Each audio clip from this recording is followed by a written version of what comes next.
Jane Eyre by Charlotte Brontë. Chapter 31. My home, then, when I at last find a home, is a cottage, a little room with whitewashed walls and a sanded floor, containing 4 painted chairs and a table, a clock, a cupboard with 2 or 3 plates and dishes, and a set of tea things in delf. Above, a chamber of the same dimensions as the kitchen, with a deal bedstead and chest of drawers, small, yet too large to be filled with my scanty wardrobe, though the kindness of my gentle and generous friends has increased that by a modest stock of such things as are necessary. It is evening. I have dismissed, with the fee of an orange, the little orphan who serves me as a handmaid. I am sitting alone on the hearth. This morning the village school opened. I had 20 scholars, but 3 of the number can read, none write or cipher. Several knit, and few sew a little. They speak with the broadest accent of the district. At present they and I have a difficulty in understanding each other's language. Some of them are unmannered, rough, intractable, as well as ignorant, but others are docile, have a wish to learn, and evince a disposition that pleases me. I must not forget that these coarsely clad little peasants are of flesh and blood, as good as the scions of gentlest genealogy, and that the germs of native excellence, refinement, intelligence, kind feeling, are as likely to exist in their hearts as in those of the best born. My duty will be to develop these germs. Surely I can find some happiness in discharging that office. Much enjoyment I do not expect in the life opening before me, yet it will, doubtless, if I regulate my mind and exert my powers as I ought, yield me enough to live on from day to day.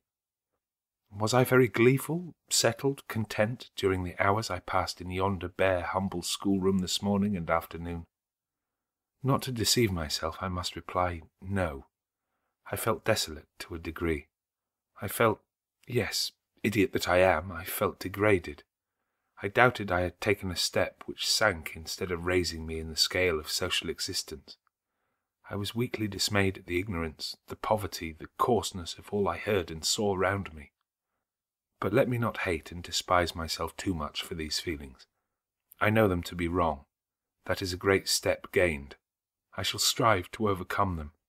Tomorrow, I trust, I shall get the better of them partially, and in a few weeks perhaps they will be quite subdued. In a few months it is possible the happiness of seeing progress and a change for the better in my scholars may substitute gratification for disgust. Meantime, let me ask myself one question. Which is better?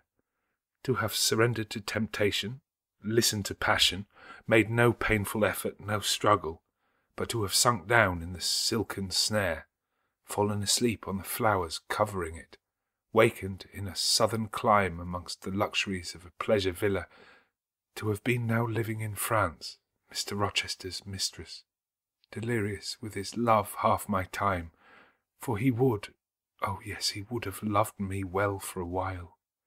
He did love me. No one will ever love me so again. I shall never more know the sweet homage given to beauty, youth, and grace, for never to anyone else shall I seem to possess these charms.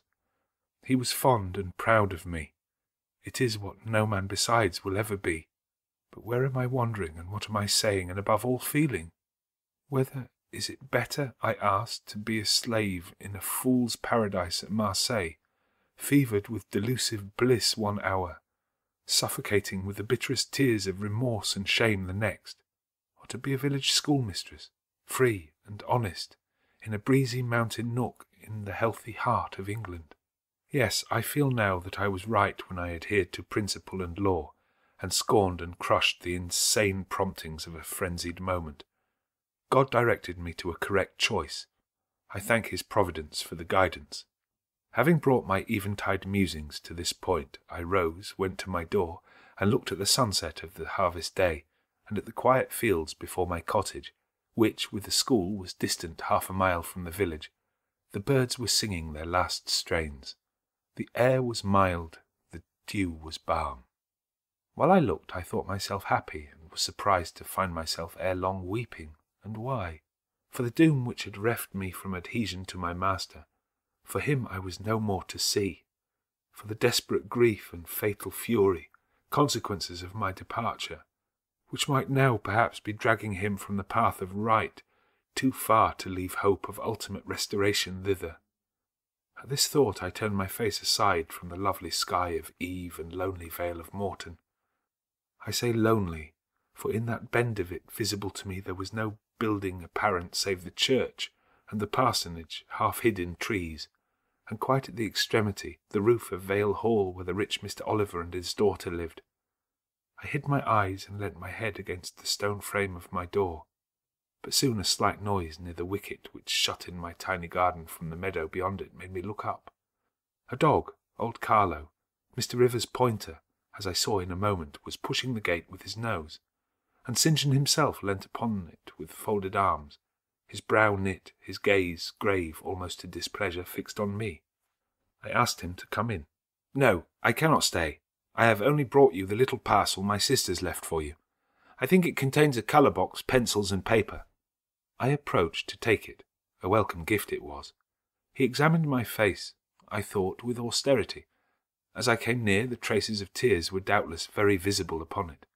"Have you found your first day's work harder than you expected?" he asked. "Oh, no. On the contrary, I think in time I shall get on with my scholars very well. But perhaps your accommodations, your cottage, your furniture have disappointed your expectations? They are in truth scanty enough, but—" I interrupted. "My cottage is clean and weatherproof, my furniture sufficient and commodious. All I see has made me thankful, not despondent. I am not absolutely such a fool and sensualist as to regret the absence of a carpet, a sofa, and silver plate. Besides, 5 weeks ago I had nothing. I was an outcast, a beggar, a vagrant. Now I have acquaintance, a home, a business. I wonder at the goodness of God, the generosity of my friends, the bounty of my lot. I do not repine." "But you feel solitude and oppression? The little house there behind you is dark and empty." "I have hardly had time yet to enjoy a sense of tranquillity, much less to grow impatient under one of loneliness." "Very well, I hope you feel the content you express. At any rate, your good sense will tell you that it is too soon yet to yield to the vacillating fears of Lot's wife. What you had left before I saw you, of course I do not know, but I counsel you to resist firmly every temptation which would incline you to look back. Pursue your present career steadily, for some months at least." "It is what I mean to do," I answered. St. John continued. "It is hard work to control the workings of inclination and turn the bent of nature, but that it may be done, I know from experience. God has given us, in a measure, the power to make our own fate, and when our energies seem to demand a sustenance they cannot get, when our will strains after a path we may not follow, we need neither starve from inanition, nor stand still in despair. We have but to seek another nourishment for the mind, as strong as the forbidden food it longed to taste, and perhaps purer, and to hew out for the adventurous foot a road as direct and broad as the one fortune has blocked up against us, if rougher than it. A year ago I was myself intensely miserable because I thought I had made a mistake in entering the ministry. Its uniform duties wearied me to death. I burnt for the more active life of the world, for the more exciting toils of a literary career, for the destiny of an artist, author, orator, anything rather than that of a priest. Yes, the heart of a politician, or of a soldier, of a votary of glory, a lover of renown, a lustre after power, beat under my curate's surplice. I considered my life was so wretched it must be changed, or I must die. After a season of darkness and struggling, light broke and relief fell. My cramped existence all at once spread out to a plain without bounds. My powers heard a call from heaven to rise, gather their full strength, spread their wings, and mount beyond ken. God had an errand for me, to bear which afar, to deliver it well, skill and strength, courage and eloquence, the best qualifications of soldier, statesman, and orator were all needed, for these all centre in the good missionary. A missionary I resolved to be. From that moment my state of mind changed, the fetters dissolved and dropped from every faculty, leaving nothing of bondage but its galling soreness, which time only can heal. My father, indeed, imposed the determination, but since his death I have not a legitimate obstacle to contend with. Some affairs settled, a successor for Morton provided, an entanglement or two of the feelings broken through or cut asunder, a last conflict with human weakness, in which I know I shall overcome, because I have vowed that I will overcome, and I leave Europe for the East." He said this in his peculiar, subdued, yet emphatic voice, looking, when he had ceased speaking, not at me, but at the setting sun, at which I looked too. Both he and I had our backs towards the path leading up the field to the wicket. We had heard no step on that grass-grown track. The water running in the vale was the one lulling sound of the hour and scene. We might well then start, when a gay voice, sweet as a silver bell, exclaimed, "Good evening, Mr. Rivers, and good evening, old Carlo. Your dog is quicker to recognise his friends than you are, sir. He pricked his ears and wagged his tail when I was at the bottom of the field, and you have your back towards me now." It was true, though Mr. Rivers had started at the first of those musical accents, as if a thunderbolt had split a cloud over his head. He stood yet at the close of the sentence in the same attitude in which the speaker had surprised him, his arm resting on the gate, his face directed towards the west. He turned at last with measured deliberation. A vision, as it seemed to me, had risen at his side. There appeared within 3 feet of him a form clad in pure white, a youthful, graceful form, full, yet fine in contour, and when, after bending to caress Carlo, it lifted up its head and threw back a long veil, there bloomed under his glance a face of perfect beauty. Perfect beauty is a strong expression, but I do not retrace or qualify it. As sweet features as ever the temperate clime of Albion moulded, as pure hues of rose and lily as ever her humid gales and vapoury skies generated and screened, justified in this instance the term. No charm was wanting, no defect was perceptible.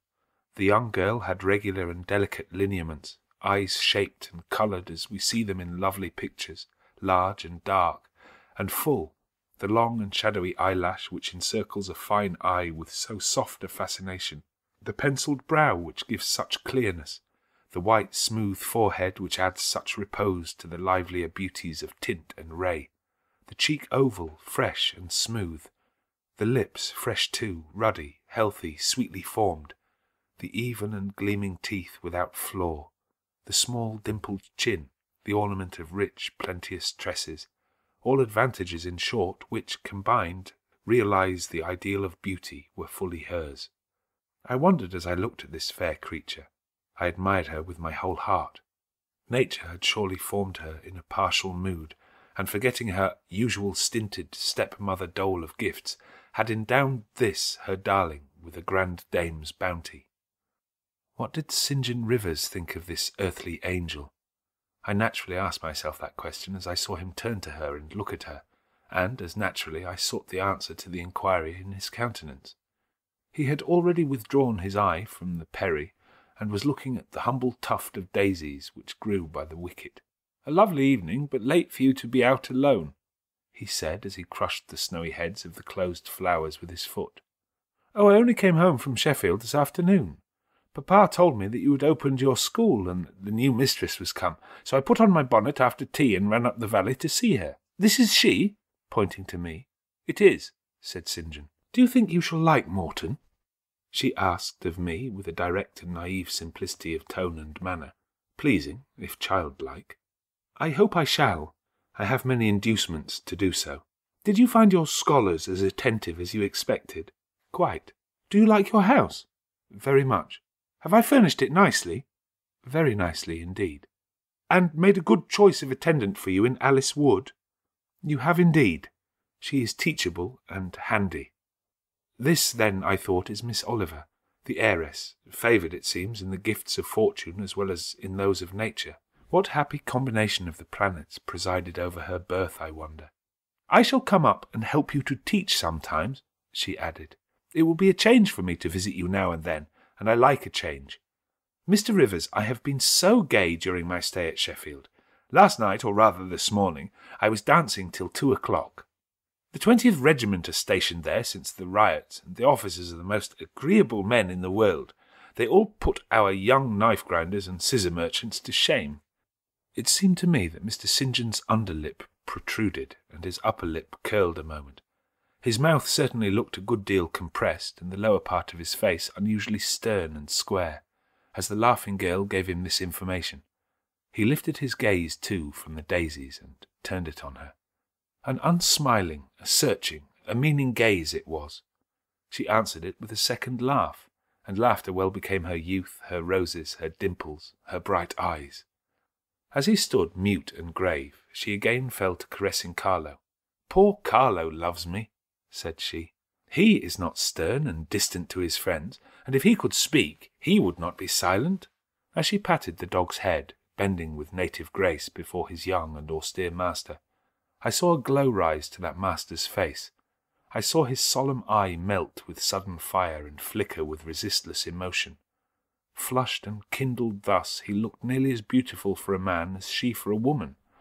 His chest heaved once, as if his large heart, weary of despotic constriction, had expanded, despite the will, and made a vigorous bound for the attainment of liberty. But he curbed it, I think, as a resolute rider would curb a rearing steed. He responded neither by word nor movement to the gentle advances made him. "Papa says you never come to see us now," continued Miss Oliver, looking up. "You are quite a stranger at Vale Hall. He is alone this evening and not very well. Will you return with me and visit him?" "It is not a seasonable hour to intrude on Mr. Oliver," answered St. John. "Not a seasonable hour? But I declare it is. It is just the hour when Papa most wants company, and when the works are closed, and he has no business to occupy him. Now, Mr. Rivers, do come. Why are you so very shy and so very sombre?" She filled up the hiatus his silence left by a reply of her own. "I forgot," she exclaimed, shaking her beautiful curled hair as if shocked at herself. "I am so giddy and thoughtless. Do excuse me. It had slipped my memory that you have good reasons to be indisposed for joining us in my chatter. Diana and Mary have left you, and Moor House is shut up, and you are so lonely.